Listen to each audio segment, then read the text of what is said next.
Hi, it's Jeanette from the UK in my home studio for Forest Ceramics, and I thought you might like to come on a journey with me as I play with my new present, my Airpen. Airpens, I believe, were originally designed for use with sugar, icing sugar, confectionery, cake decoration, but they have also become very popular within the pottery world. So you can use slip or underglaze or glaze in the Airpens. I had one, I was so lucky to get one because they're hard to get in the UK, from my mum. I've made a playlist just for Pottery in the Airpen, so I can keep all these videos together, and I'd really love any hints or tips from anybody who uses the Airpen themselves, because I really don't know what I'm doing and I'm playing. So my first project, I was going to do a bowl, which hopefully I'll have done that in a previous video, with like petal effects and flower effects. Now I made this mug, which it's still quite wet greenware, it's still very cold to touch. Hasn't come off the Heartland Noble batch yet, and I've been keeping this under a cloche to try and keep it this moisture. I'm going to use the Airpen with like slip decoration with piping on it. Maybe a combination of dots and feathers. I really don't know. Might mark a bit of a geometric. I might do some dots and marks, lines on it to help me. But I'm going to record it and take you on the journey. I don't know if it's going to be a start to finish or if it's going to be in a few stages. It all depends on what process I go with. But I think I'm going to do slip decoration straight on the greenware. Then my plan is to biscuit, and I don't know. Yes, biscuit. Then I think I'm going to add on top of that a glaze, and then I'm going to, if the texture is high enough, possibly wash down with a sponge so that the texture is showing the bare clay. You know when you wipe back, I think. But yeah, I can't put all these pieces all in one video because you'd be here all day. So I'll break them up into segments. So this is going to be my second project. Don't think I'm going to get round to start that today. I've got to make my slip today, and then I'm going to have a go on the bowl. So this might be in the next couple of days. And I'll take these pieces right to the end so you see them come out the kiln as well, but not in this video. Otherwise it would be forever, wouldn't it? Okay, let's get on. So I want to mark out a geometric design on this mug. I'm just going to do some slip trailing on the top part. I don't really know what I'm doing, but I don't want it to go obviously where the handle is. So I'm going to do like diamonds coming down. So I've just got one of these markers where you can separate it into as many pieces as you want. So I'm going to use divided by 10 because what I'm looking at, that is roughly the width of the handle. So I'm going to use a Sharpie and try and mark where this red line is.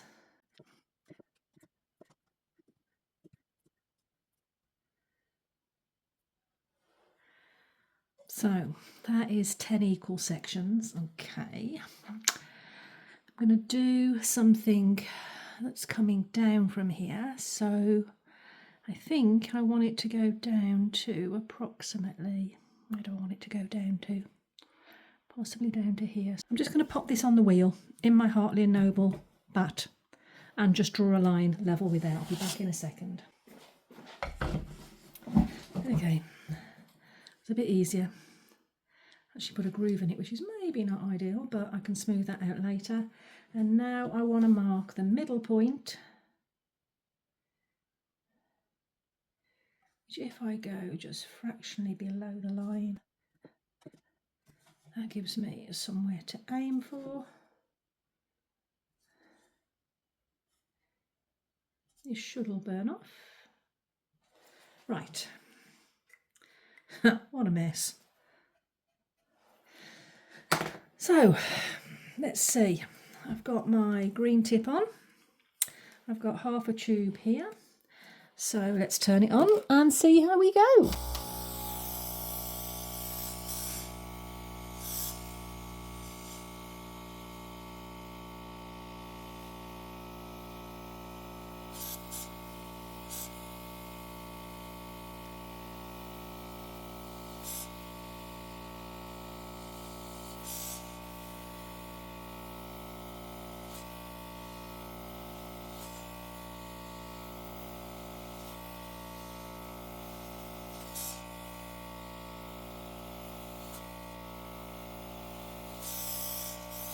going to do any more than that.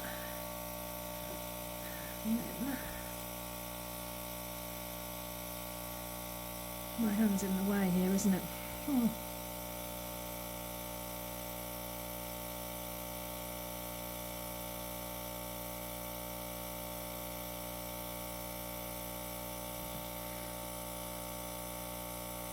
I'm actually pushing forward to get a flute on the edge.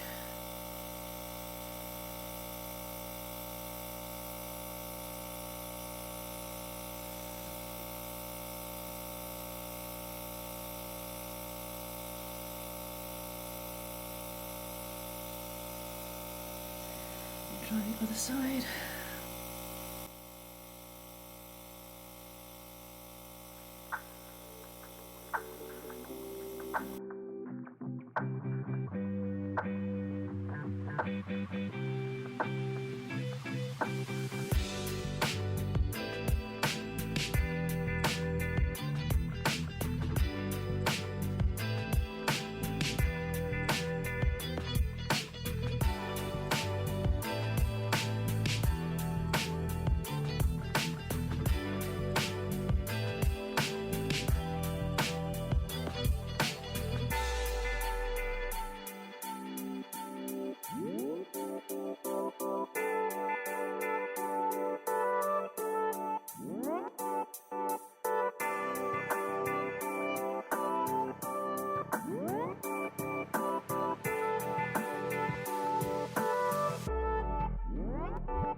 I'm a bit concerned that this has left a line.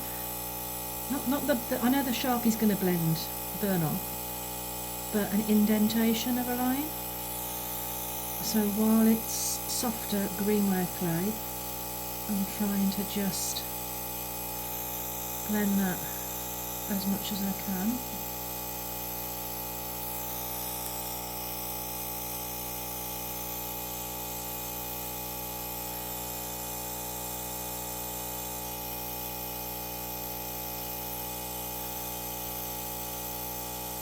Which you wouldn't normally need to do, but I just don't really want to see a score line there. I've got more chance of cleaning it up now maybe than I have later. I don't know if that's going to give enough. Let me turn this off. So I don't know if that's going to give me enough of three-dimensional relief, or is it going to blend by the time it shrinks? Does it crack off? But what I've discovered, it's a lot harder to do on pieces because you've got to contend with the angle that you're piping. So that surely will come with practice. I think also knowing when to stop. I think that's enough. I think that's quite pretty. No idea how I'd glaze. Yeah, no idea how I'd glaze. But I like that. I'm thinking if I put anything on the handle, that's not going to be very comfortable to hold. Because if you're holding it like here, your thumb goes on there. I think I'm best just leaving it. And the only thing I don't like is these dots, they've got little points on them. So I will soften those off with a wet brush or a sponge later. But I like that. Just hoping I haven't left big grooves here.